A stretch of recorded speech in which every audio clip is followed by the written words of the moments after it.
Good morning students, myself Kiran और आज आपका विषय है हिंदी। उसमें आपका उप विषय है पार्ट 14 खान पान की बदलती तस्वीर। ये आपका चैप्टर का नाम है और इसके रचयिता प्रयाग शुक्ल, ये इसने जिसने लिखा है उनका नाम है। इस चैप्टर में खान पान के बारे में बात की जाएगी कि कैसे कैसे खान पान में बदलाव आया, किसके साथ, समय के साथ कितना खान पान में बदलाव हुआ, मिश्रित संस्कृति और स्थानीय लोगों के बारे में ये सारी चीज़ें इसमें हम पढ़ेंगे। कहाँ का क्या मतलब कि फूड जो खाना है वो फेमस है, ठीक है, उसके बारे में भी इसमें पढ़ेंगे। तो आइए स्टार्ट करते हैं हम। पिछले 10-15 वर्षों में हमारी खान पान की संस्कृति में एक बड़ा बदलाव आया है। इडली, डोसा, बड़ा सांभर, रसम अब केवल दक्षिणी भारत तक के सीमित नहीं है, ये उत्तर भारत के भी हर शहर में उपलब्ध है और अब तो पूरे उत्तर भारत की ढाबा संस्कृति लगभग पूरे देश में फैल चुकी है। अब ये कह रहे हैं कि पिछले 10-15 साल से ये नहीं है कि जैसे इडली सांभर, बड़ा सांभर ये सारे केवल दक्षिणी भारत में मिलते हो, अब तो ये सभी उत्तर भारत में भी उपलब्ध हो चुके हैं। क्यों? समय के साथ, बदलाव के साथ। और अब तो उत्तर भारत की ढाबा संस्कृति लगभग पूरे देश में फैल चुकी है। अब आप कहीं भी हो, उत्तर भारतीय रोटी, दाल, साग आपको मिल ही जाएगा। अब कहा गया है कि जो उत्तर भारत में दाल रोटी फेमस है, हमारी प्रचलित है, वो आपको आसानी से कहीं भी मिल सकती है। दाल रोटी साग। फास्ट फूड, तुरंत भोजन का चलन भी बड़े शहरों में खूब बढ़ रहा है। इस फास्ट फूड में बर्गर, नूडल्स जैसे कई चीज़ें शामिल है। एक ज़माने में कुछ ऐसे ही लोगों तक सीमित चाइनीज़ नूडल्स अब संभवतः किसी के लिए अजनबी नहीं रहे। अब कह रहे हैं इसमें कि जो फास्ट फूड है, जो हम बाहर का खाते हैं, पिज़्ज़ा, बर्गर, नूडल्स, ये सारी चीज़ें क्या, ये फास्ट फूड में आती है।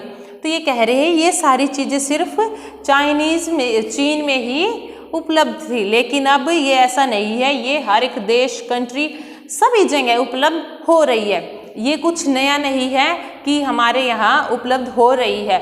अगर तब ये होता, अगर सिर्फ वहीं वो चीज़ें मिलती और यहाँ नहीं मिलती, लेकिन समय के साथ बदलाव हुआ है खान पान में, तो ये अब सभी जगह उपलब्ध हो रही है।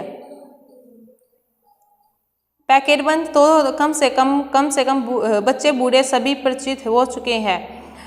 2 मिनट्स नूडल्स के बारे में कहा गया है कि जो मैगी होती है, नूडल्स होते हैं, वो कहते हैं ना 2 मिनट में रेडी हो जाएंगे, तो वो ये कह रहे हैं कि जो पैकेट बंद रूप से कम बच्चे बूढ़े सभी परिचित हैं। इसी तरह नमकीन के कई स्थानीय प्रकार अभी तक भले मौजूद हो, लेकिन आलू चिप्स के कई विज्ञापित रूप से घर घर में आप अपनी जगह बनाते जा रहे हैं। पहले आलू की जो चिप्स होती थी वो घर में ही तलकर बनाई जा सकती थी, लेकिन अब समय के साथ, बदलाव के साथ अभी सभी घरों में कोई भी इससे अपरिचित नहीं है कि कोई जानता ही नहीं हो कि ये चिप्स क्या है, बल्कि सभी घरों में 2 मिनट में जो नूडल्स बनते हैं, मैगी वगैरह, उनसे बड़े बूढ़े सभी क्या है, परिचित है कि ये सब कुछ मिलता है, ये अब सब कुछ अवेलेबल है, आसानी से मिल सकता है ये चीज़ें। गुजराती ढोकला, गाठिया भी अब देश के कई हिस्सों में स्वाद लेकर खाए जाते हैं। अब जो गुजरात के फेमस है ढोकला, ये नहीं है कि अगर हमें अब मन है तो हमें ढोकला खाने का तो हम गुजरात जाएंगे, ऐसा नहीं है। क्यों? क्योंकि वो हमारे यहाँ भी उपलब्ध हो चुके हैं समय के साथ। बंगाली मिठाई की केवल रस भरी चर्चा ही नहीं होती, वे कई शहरों में पहले की तुलना में अधिक उपलब्ध है। यानी स्थानीय व्यंजनों के साथ ही अब अन्य प्रदेशों के व्यंजन पकवान भी प्राय हर क्षेत्र में मिलते हैं और मध्य वर्गीय जीवन में भोजन विविधता अपनी जगह बना चुकी है। अब जो बाहर की जो चीज़ें हैं, जैसे अभी इसमें कहा गया कि अन्य प्रदेशों का जो खाना होता है, ये नहीं है अगर हमें खाना है तो हम उनके प्रदेश में जाके खाएंगे, बल्कि वो हमें आसानी से रेस्टोरेंट, होटल आसानी से प्राप्त हो सकते हैं ये सारी चीज़ें। कुछ चीज़ें और भी हुई है, मसलन अंग्रेजी राज तक जो ब्रेड केवल साबी ठिकानों तक सीमित था, अब वह कस्बों तक पहुंच चुकी है और नाश्ते के रूप में लाखों करोड़ों भारतीय घरों में सेकी तली जा रही है। जो पहले अंग्रेज ब्रेड पर बटर लगा के खाते थे, ये नहीं है कि वो अंग्रेज ही खाते थे, ठीक है। अब हर एक घर में मॉर्निंग में नाश्ते के तौर पर सभी इसको खाते हैं, क्या, ब्रेड पर बटर लगा के, ठीक है। तो ये जरूरी है कि वो अंग्रेजी खाते थे तो समय के साथ बदलाव हुआ जिसके कारण आज हम भी वो चीज़ें खा रहे हैं। खान पान की इस बदलती हुई संस्कृति में अब सबसे अधिक प्रभावित नई पीढ़ी हुई है जो पहले के स्थानीय व्यंजनों के बारे में बहुत कम जानती है। अब कहा गया है कि जो स्थानीय व्यंजन होते हैं उनके बारे में जो अब नई पीढ़ी है जो आ रही है, नई जनरेशन है, वो इससे अपरिचित है, ठीक है, क्योंकि वो बाहर का ज़्यादा खाना पसंद करती है तो वो अपने जो खुद का जो हमारा वो होता है खाना उस पर ज़्यादा ध्यान नहीं देती। पर कई नए व्यंजनों के बारे में बहुत कुछ जानती है। स्थानीय व्यंजन भी अब घटकर कुछ ही चीज़ों तक सीमित रह गए हैं। बम्बई की पाव भाजी और दिल्ली के छोले कुलचे की दुनिया पहले की तरह दुनिया में बड़ी जरूर है। मतलब जो स्थानीय जैसे कि दिल्ली के छोले भटूरे, मुंबई में पाव भाजी, वड़ा, ये जो सारी चीज़ें होती है ये फेमस होती है उनकी स्थानीय, लेकिन अब उन्हें ज़्यादातर कोई पूछ नहीं रहा है। क्यों? क्योंकि अब अनेक तरह के व्यंजन आ गए जो सभी वो खाना ज़्यादा पसंद करते हैं। पर अन्य स्थानीय व्यंजनों की दुनिया में छोटी हुई है। जानकार ये भी बताते हैं कि मथुरा के पेड़ों और आगरा के पेठे नमकीन अब तक वह बात कहाँ रही, यानी जो चीज़ें बची भी हुई है उनकी गुणवत्ता में फ़र्क पड़ा है। ये कह रहे हैं कि आगरा में, मथुरा में जो पेड़े फेमस होते हैं मिठाइयाँ, वो भी अब आसानी से हमें मिल सकती है। ये नहीं अगर हमें पेड़े खाएं तो मथुरा जाएंगे, नहीं, आसानी से किसी रेस्टोरेंट या मिठाई वाले की शॉप पे वो उपलब्ध हो सकते हैं।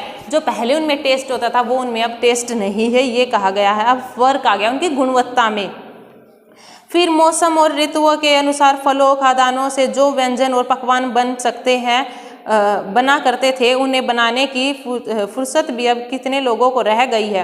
अब गृहिणियों या कामकाजी महिलाओं के लिए खरबूजे के बीज सुखाना, छीलना और फिर उनसे व्यंजन तैयार करना सचमुच दुस्साध्य है। अब इसमें कहा गया है कि जैसे पहले जो घर में महिलाएं होती थी वो अपना काम करती थी, जैसे कि काफ़ी सारे ऐसे व्यंजन वो खुद ही बना लेती थी, चिप्स वगैरह, मिठाई वगैरह। लेकिन आज के समय में सभी महिलाएं जॉब करती है, कामकाजी हो गई है, तो उनके पास इतना समय नहीं होता जिससे कि वो घर में रहकर वो ये सारे से पापड़ बनाना या फिर खरबूजे के बीज छीलकर उनसे कुछ और व्यंजन तैयार करना, तो उनके पास समय ना होते हुए और भी समय में परिवर्तन आ गया है। यानी हम पाते हैं कि एक और तो स्थानीय व्यंजनों में कमी आ रही है, दूसरी ओर वे विदेशी व्यंजन अपनाए जा रहे हैं। एक तरफ तो जो हमारे स्थानीय जो खान पान के व्यंजन हैं वो समाप्त हो रहे हैं, ठीक है, उन पर कोई ध्यान इतना देता नहीं है, उनमें कमी आ रही है। और दूसरी तरफ हम स्वदेशी बाहर का ज़्यादा अपना रहे हैं। देसी और विदेशी व्यंजन जो होते हैं वो हम जो मसालेदार ऐसी व्यंजन जो होते हैं उनको ज़्यादा हम अपना रहे हैं, खान पान में यूज़ करें, जिन्हें बनाने पकाने में जटिल सुविधा हो। जटिल प्रक्रियाओं वाली चीज़ें तो कभी कभार व्यंजन पुस्तिकाओं के आधार पर तैयार की जाती है। अब शहरी जीवन में जो भागम भाग है उसे देखते हुए स्थिति स्वाभाविक लगती है।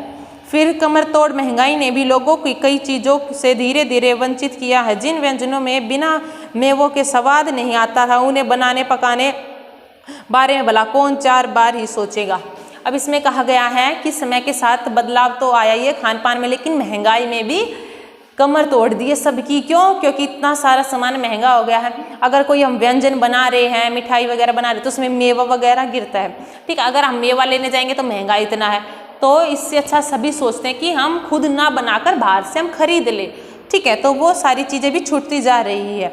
अगर किसी को कुछ बनाना है, अगर जैसे कि हम पहले तो स्थानीय हैं, लोगों से कुछ ना कुछ जैसे ले लेते थे छोले भटूरे ये, लेकिन अब रेसिपी बुक आ चुकी है, यूट्यूब है, टेक्नोलॉजी बड़ी है, तो क्या करते हैं हम तकनीक के साथ उसका यूज़ करके हम यूट्यूब से रेसिपी देख सकते हैं, बुक से पढ़ के हम वो व्यंजन रेडी कर सकते हैं, ठीक है। खान पान की जो मिश्रित संस्कृति बनी है इसके अपने सकारात्मक पक्ष भी है। गृहिणियों और कामकाजी महिलाओं को अब जल्दी तैयार हो जाने वाले विविध व्यंजनों की विधियाँ उपलब्ध है।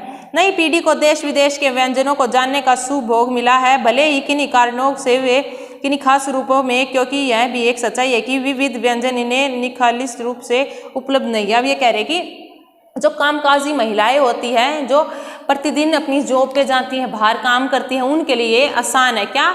मिश्रित संस्कृति, तरह तरह के व्यंजन खाने को मिलते हैं, दूसरी कंट्रियों के, राज्य को कहीं कहीं से वो व्यंजन आते हैं, तो हमें आसानी से वो बनाने भी आ चुके हैं। कुछ छोटी छोटी सिंपल विधियाँ होती है जिनके द्वारा हम उन्हें बना सकते हैं और आसानी से नाश्ता, डिनर इनके लिए हम प्रोवाइड कर सकते हैं अपने परिवार को, ठीक है, और इसके लिए टाइम भी कम लगता है।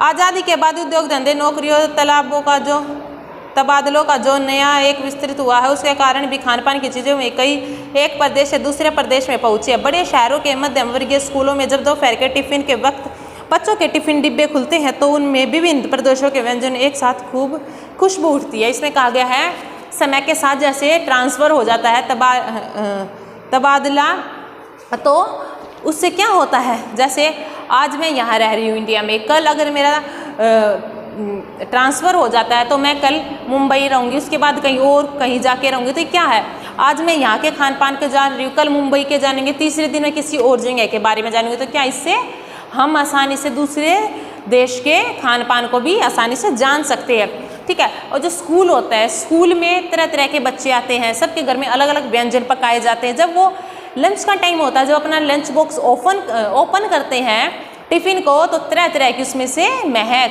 खुशबू आती है। क्यों? क्योंकि उसमें अनेक प्रकार के व्यंजन होते हैं, किसी के में कुछ व्यंजन है, किसी के में कुछ, तो खुशबू आती है सब में से। हम खान पान में भी एक दूसरे को जानते हैं। इस दृष्टि से देखें तो खान पान की नई संस्कृति में हमें राष्ट्रीय एकता के लिए नए बीज भी मिल सकते हैं। बीज भली भांति अंकुरित होंगे तब खान पान में जुड़ी एक दूसरी चीज़ों के ध्यान, मसलन अब हम बोली नई भाषा भूषा आदि को किसी न किसी रूप से ज़्यादा जानेंगे तो किसी खान पान विशेष से जुड़ी हुई है। इसी के साथ ध्यान देने की बात यह है कि स्थानीय व्यंजनों का पुनरुद्धार भी जरूरी है, जिन्हें अब एथिक कहकर पुकारने का चलन बढ़ रहा है। स्थानीय व्यंजन केवल 5 सितारा होटल के प्रचलन में नहीं छोड़ दिए जाने चाहिए। 5 सितारा होटलों में भी वे कभार मिल रही है, पर घरों बाजारों गायब हो जा रहे हैं। क्यों? एक दुर्भाग्य ही होगा। अच्छी तरह बनाई पकाई गई पूड़ियाँ, कचौड़ियाँ, जलेबियाँ भी अब बाज़ारों में गायब हो रही है। मौसमी सब्जियों, समोसे भी अब कहाँ मिलते हैं। उत्तर भारत में उपलब्ध व्यंजनों की दुर्गति हो रही है। अब ये कह रहे हैं कि जो उत्तर भारत है उसमें व्यंजनों की दुर्गति हो रही है। क्यों? क्योंकि जो स्थानीय जो लोग होते हैं उनसे अब कोई भी खरीदना पसंद नहीं करता। सबके पास पैसे हैं, सब क्या करते हैं, बड़े बड़े रेस्टोरेंट, होटल में जाके खाना, बड़ी बड़ी शॉप से चीज़ें लेकर खाना वो ज़्यादा पसंद करते हैं। जो हमारे स्थानीय लोग होते हैं, जो कचौड़ियाँ, समोसे, ये सारी चीज़ें जो बनाते हैं, जलेबी या बर्फिया, उन्हें कोई भी खरीदना पसंद नहीं करता। क्यों? क्योंकि उनके पास पैसे हैं, वो ज़्यादा महंगी शो ऑफ करने के लिए बड़ी बड़ी दुकानों से सामान खरीदते हैं, व्यंजन खरीदते हैं और वहाँ का वो खाते हैं। लेकिन जो हमारे स्थानीय लोग हैं, अगर उनसे कोई ये चीज़ें नहीं खरीदेगा तो क्या हो जाएंगे, वो लुप्त हो जाएंगे, वो गुम हो जाएंगे, वो फिर ये सामान नहीं बेचेंगे। अगर हम उनसे खरीदेंगे नहीं तो वो किसके लिए बनाएंगे, तो उनका भी लॉस होता है, तो वो इसलिए अब लुप्त होते जा रहे हैं, ठीक है। अचरज नहीं है कि पहले उत्तर भारत में जो चीज़ें गली मोहल्लों की दुकानों में आम हुआ करती थी, अब उन्हें खास दुकानों में तलाशा जाता है। अब कह रहे हैं जब आम बात होती थी, जब हर एक जगह पर छोटी छोटी स्टॉल होती थी, तो जो स्थानीय लोग हैं आसानी से वो मिठाइयाँ, जो चीज़ हमें चाहिए वो आसानी से उपलब्ध हो जाती थी। लेकिन आज के समय में कुछ बड़ी बड़ी दुकानों से ही हमें वो चीज़ उपलब्ध होती है। क्यों? क्योंकि उन्होंने, जो स्थानीय लोग से कोई खरीदता नहीं है तो वो बनाते नहीं है। बात यही है, ठीक है। यही एक कड़वा सच है कि स्थानीय व्यंजनों ने हमें तथाकथित आधुनिकता के चलते छोड़ दिया है और पश्चिमी की नकल में बहुत ऐसी सारी चीज़ें अपना ली है जो स्वाद, स्वास्थ्य और सरलता के मामले में हमसे बहुत अनुकूल नहीं है। अब कह रहे हैं कि हमने क्या किया है, जो पश्चिमी है, हमने अपना व्यंजन छोड़ के दूसरों के व्यंजनों को अपना लिया है, जो कि स्वाद और सेहत के लिए भी मतलब हमारे अनुकूल नहीं है, विपरीत है, ठीक है। हो यह भी रहा है कि खान पान की मिश्रित संस्कृति में हम कई बार चीज़ों का असली और अलग स्वाद नहीं ले पा रही है। अक्सर प्रतिभोजों और पार्टियों में एक साथ ढेरों चीज़ें रख दी जाती है और उनका स्वाद गड़बड़ हो जाता है। खान पान की मिश्रित या विविध संस्कृति में हमें कुछ चीज़ें चुनने का अवसर देती है। हम लगभग हम उसका लाभ प्राय नहीं उठा रहे हैं। हम अक्सर एक ही प्लेट में कई तरह के व्यंजन, कई बार एक बिल्कुल विपरीत प्रकृति वाले व्यंजन परोस लेना चाहते हैं। इसीलिए खान पान की जो मिश्रित समृद्धि है सांस्कृतिक बनी है और अलग यही रहा है कि यही और अधिक विकसित होने वाली है। उसी तरह से जांचते रहना जरूरी है। इसमें कहा गया है कि हमने मिश्रित संस्कृति को अपनाया गया है। जब पार्टियां होती हैं या कहीं पर भोज लगते हैं तो क्या करते हैं, काफ़ी सारे व्यंजन वहाँ पर बनाए जाते हैं। हम क्या करते हैं, अपनी एक ही प्लेट में तरह तरह के व्यंजन रख लेते हैं जिनका हमें नाम भी नहीं पता होता, वो हमारे स्वास्थ्य के लिए अच्छी है या नहीं वो भी नहीं पता होता, लेकिन क्या करना है, हमें खाना। क्यों? क्योंकि वो दूसरे और भी काफ़ी सारे व्यंजन हमें, अगर हम एक ही प्लेट में तरह तरह के व्यंजन, अगर एक ही प्लेट में 5 तरह के व्यंजन रख लेंगे, हम पहले एक को खाएंगे, उसका टेस्ट तो हमें प्रॉपर आ जाएगा, लेकिन हम और 4 चीज़ों को, व्यंजनों को खाएंगे तो हमें उनका प्रॉपर टेस्ट नहीं आएगा। क्यों? क्योंकि उनका जो स्वाद है वो एक एक करके ही खाने में है।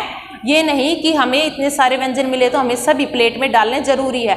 और ये मिश्रित संस्कृति है, ये आगे भी ऐसी प्रचलित रहेगी। तो इसमें सिर्फ यही था आपके इस चैप्टर में कि खान पान की बदलती तस्वीर, कैसे समय के साथ जो स्थानीय जो चीज़ें हैं वो लुप्त होती जा रही है, मिश्रित संस्कृति को अपनाया जा रहा है, ये इस चैप्टर में आपका पढ़ा है। ठीक है, और आप इस चैप्टर के द्वारा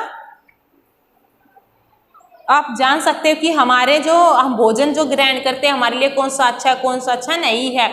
हमारा जो फेमस क्या हमारा खाना है, जैसे दाल रोटी, मुंबई की पाव भाजी, वड़ा, मथुरा के पेड़े, ये सब क्या यहाँ वहाँ के प्रचलित व्यंजन है।